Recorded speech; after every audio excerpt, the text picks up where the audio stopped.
2019, इसके बाद फिर 2021, 2024 और 2026 बीजेपी लगातार धीरे धीरे बढ़ रही थी। ये वोट परसेंटेज बताता है कि बीजेपी धीरे, और यहां से अगर आप 2019 से देखें, 19, 21, 24 और 26, यूं ही बहुमत के साथ सरकार नहीं बना ली जाती है, कुछ करना पड़ता है, समझना पड़ता है, और बीजेपी ने यहां किया। 2026 के बंगाल चुनाव में बीजेपी को फायदा क्या हुआ, टीएमसी को घाटा क्या हुआ, अब साल के हिसाब से समझने की कोशिश करते हैं। वोट परसेंटेज भी समझ लेते हैं, 2021 से लेकर 26 तक की स्थिति क्या हुई, इसे आप गौर से देखिए। पार्टी 2026 में बीजेपी 207 सीटें मिली, 21 में 77 सीटें मिली। अंतर दोनों के बीच कितना था, 130 सीटों का अंतर यहां पर निकल कर आया। और 2026 में क्या हुआ, 45.84% यहां पर वोट बैंक मिला। 21 में कितना मिला था, 38.4। बढ़ा हुआ वोट परसेंटेज, मतलब 7.44% का फायदा।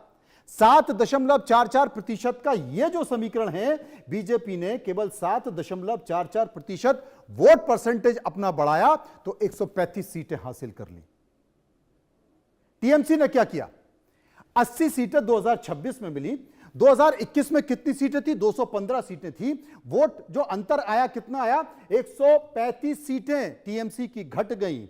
कारण क्या हुआ, 40.80% वोट शेयर रह गया 2026 में टीएमसी का। बीजेपी 45 पे पहुंची, क्योंकि 2021 में कितना था, 48.5%।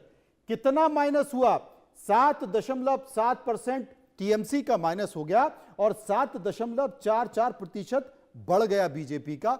यह है सरकार का पूरा खेल, यह है वोट परसेंटेज। और यह वोट परसेंटेज ने बता दिया कि आखिर स्थिति क्या। कांग्रेस की स्थिति समझने की जरूरत है। कांग्रेस को 2 सीटें मिली है 26 में।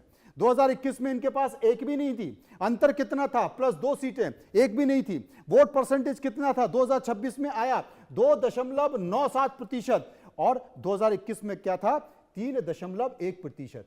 यानी कि कांग्रेस का वोट परसेंटेज घट गया, कब के मुकाबले, 2021 के मुकाबले, लेकिन उसकी सीटें बढ़ गई, 2 सीट उसको मिल गई।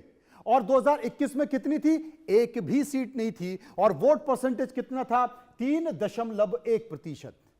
खेल समझ रहे हैं, टीएमसी के साथ मिलना और टीएमसी के साथ अलग होकर चुनाव लड़ना, यानी कि अंतर -0.13 आया, लेकिन सीटें आपके पास 2 पहुंच गई। यही है चुनाव का असली समीकरण, जो लोग समझ नहीं पाते, बयानों में उलझ कर रह जाते हैं। अन्य के साथ जो स्थिति है, अन्य को आप देखें तो जिसमें वामपंथी भी हैं, 4 सीटें मिली हैं। 2021 में 2 सीटें उनके पास थी, अंतर कितना हुआ, +2 हो गए। 2026 में 10.39% वोट परसेंटेज मिला है, और 2021 में भी 10% के आसपास वोट परसेंटेज यहां पर था। कुल मिलाकर +0.39 वोट परसेंटेज बढ़ गया है। ये वोट भी ममता के ही कटे हैं। अब जो सबसे बड़ी चीज है कि एसआईआर का परिणाम क्या रहा। बंगाल में एसआईआर से परिणाम पलट गए। इसके बाद बीजेपी को फायदा मिला तो ममता को एसआईआर से नुकसान हुआ। ममता भी इस बात का जिक्र कर रही हैं और तमाम विपक्षी पार्टियां भी इस बात का जिक्र कर रही हैं। लेकिन पश्चिम बंगाल में एसआईआर में 91 लाख वोटर्स के नाम हटाए गए। पहले चरण में 64 लाख और उसके बाद फिर 27 लाख कुल वोटर्स की संख्या हुई। संख्या जो हुई वो कुल वोटर्स की बंगाल में 7 करोड़ 66 लाख, 7 करोड़ 66 लाख से घटकर 6 करोड़ 75 लाख बच गई। अब कटे जो नाम थे उनमें 57,47,000 वोट हिंदू के थे, यानी कि 63%, और 31,01,000 वोट मुस्लिम के थे, यानी कि 34%। 2011 की जनगणना के हिसाब से राज्य में 27% मुस्लिम थे। कुछ जगह हटाए गए, वोटर्स की संख्या जीत हाथ से ज्यादा थी। ऐसे में 45 सीटें सामने आई जहां पर फर्क दिखा। इनमें 41 सीटों पर बीजेपी ने जीत हासिल की है, यानी कि एसआईआर ने 41 सीटों पर सीधा असर डाला है और बीजेपी वहां पर जीत गई है। यह एसआईआर का समीकरण है। लेकिन कहां संग्राम हुआ, चुनाव में किस पार्टी में कितने मुस्लिम विधायक बने, एक बार जान लीजिए। 2026 के विधानसभा चुनाव में 2026 के चुनाव में 38 मुस्लिम विधायक बने थे। 2021 के चुनाव में यह संख्या 42 थी, यानी कि 38 और 42, यानी कि अब कमी आई है। टीएमसी की 80 सीटों में 32 मुस्लिम विधायक जीत कर आए हैं, तो कांग्रेस के जो 2 विधायक जीते हैं वो भी मुस्लिम हैं। एजीयूपी में भी 2 मुस्लिम विधायक हैं, जिनमें हुमायूं कबीर की पार्टी थी। वही सीपीआईएम से 1 मुस्लिम विधायक है, यानी कि 2 जीते हैं, उनमें से 1 मुस्लिम विधायक है। एआईएसएफ में 1 मुस्लिम विधायक उनका है, वो जीत कर आया है। बीजेपी से कोई भी मुस्लिम विधायक नहीं जीता है। बीजेपी को चुनाव में हिंदुओं का भरपूर समर्थन मिला है, तो इससे मुस्लिमों की वजह से जीतते हैं, वो नैरेटिव टूट गया है। ये एक बात निकल कर आई है, क्योंकि मुस्लिम बनाम हिंदू का ये चुनाव हो गया, सारे हिंदू एकजुट हो गए, मुस्लिमों का समर्थक या उनकी पार्टी या उनके समर्थक नेता किनारे लग गए। अब जहां पर नाम कटे हैं वहां पर जीत कौन गया ये भी जान लीजिए। 5 जिलों की 20 सीटों में सबसे ज्यादा नाम जहां पर कटे हैं, वो 20 सीटों पर 23 से 75,000 के नाम कटे हैं। कितने? 23,000 से 75,000 नाम कटे हैं। 20 में से 13 सीटों पर वापस टीएमसी जीती। 20 में बीजेपी 6 तो कांग्रेस 1 सीट जीती है, और टीएमसी को हर बार की तरह मुस्लिमों का साथ मिला है। अब टीएमसी सबसे ज्यादा जहां नाम कटे हैं वहीं पर टीएमसी जीत गई है। यह भी एक अध्ययन है। अब जरा वोट कटने वाली सीटों का नतीजा भी जान लीजिए। शमशेरगंज सीट वोट कटे 75,775। जीत का मार्जिन कितना रहा? टीएमसी यहां पर जीती है, जीत का मार्जिन रहा 7,587।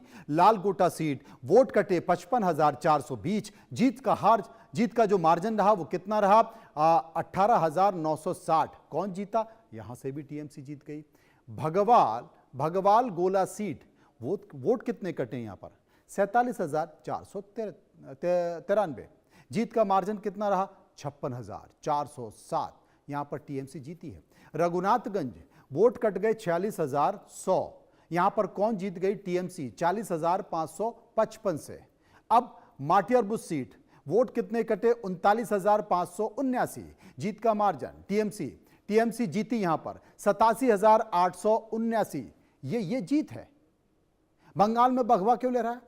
मैप के जरिए आपको समझाते हैं कि बंगाल में भगवा कहां पर लहराया है, क्या हालत है, उसको भी जानने की कोशिश करते हैं। उत्तरी बंगाल कौन कौन सी वो जगह है जहां पर भारतीय जनता पार्टी को भरपूर समर्थन मिला है, यह मैप आपको बता रहा है। देखिए, उत्तरी बंगाल में बीजेपी को जमकर फायदा हुआ। मध्य बंगाल में बीजेपी को जमकर फायदा हुआ। बर्धमान की बात कर लेते हैं, बर्धमान में बीजेपी को जमकर फायदा हुआ। ग्रेटर कोलकाता में भी बीजेपी को जमकर फायदा हुआ, और जंगल महल मिदनीपुर जो कि गढ़ माना जाता था, वहां भी बीजेपी को जमकर फायदा हुआ। अब 22 राज्यों में जनाब 22 राज्यों में बीजेपी की सरकार है, और मुझे लगता है कि एक बार देश का नक्शा भी आप देखना चाहते हैं कि कहां पर बीजेपी की सरकार है, कहां एनडीए की सरकार है, भगवा कहां पर दिखाई दे रहा है। आप देखिए, लद्दाख से शुरू कीजिए।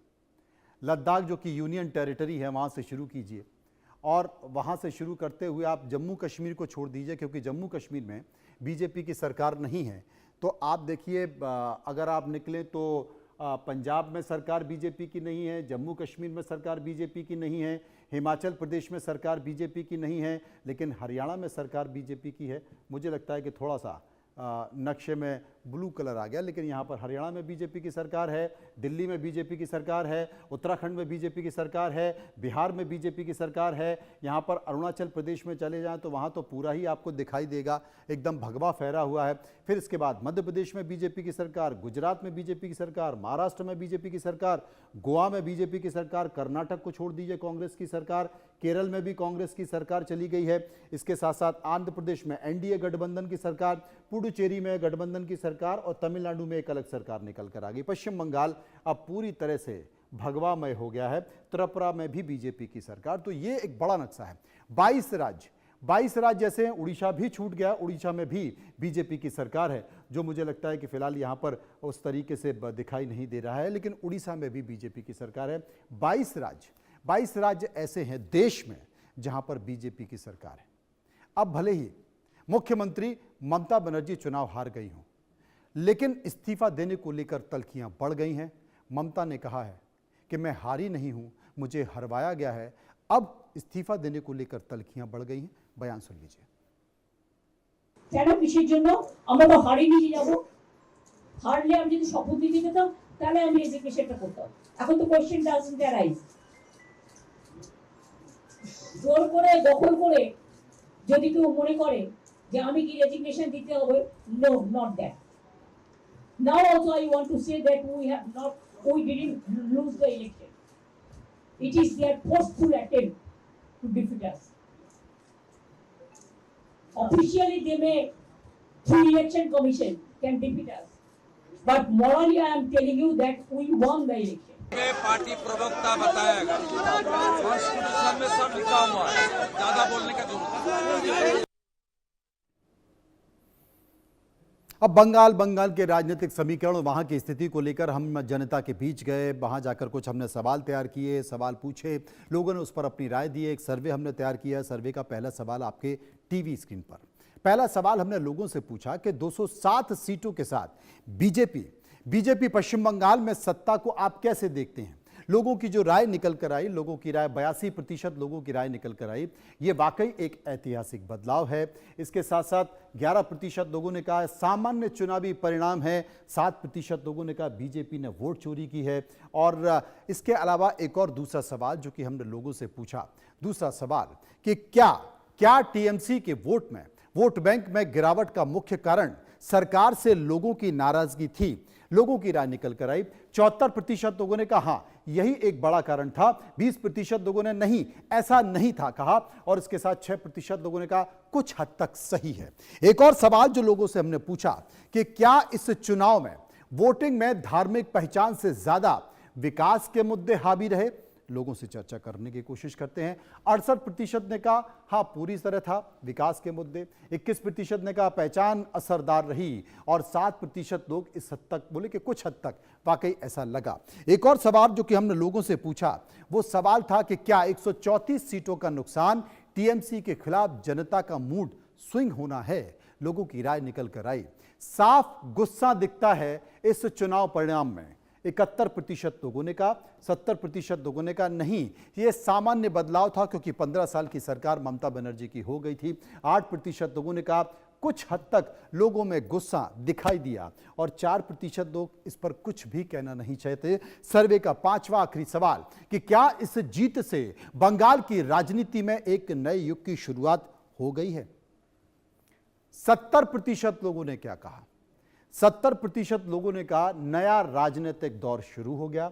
15% लोगों ने कहा ज्यादा फर्क नहीं पड़ेगा। 6% लोगों ने कहा ममता के साथ धोखा हुआ है। 9% लोग इस पर कुछ भी कहना नहीं चाहते। विस्तार से चर्चा करेंगे, समझने की कोशिश करेंगे। कुछ मेहमान मेरे साथ जुड़ गए हैं, उससे जानेंगे। माधवी अग्रवाल, प्रवक्ता बीजेपी, केतन जायसवाल, प्रवक्ता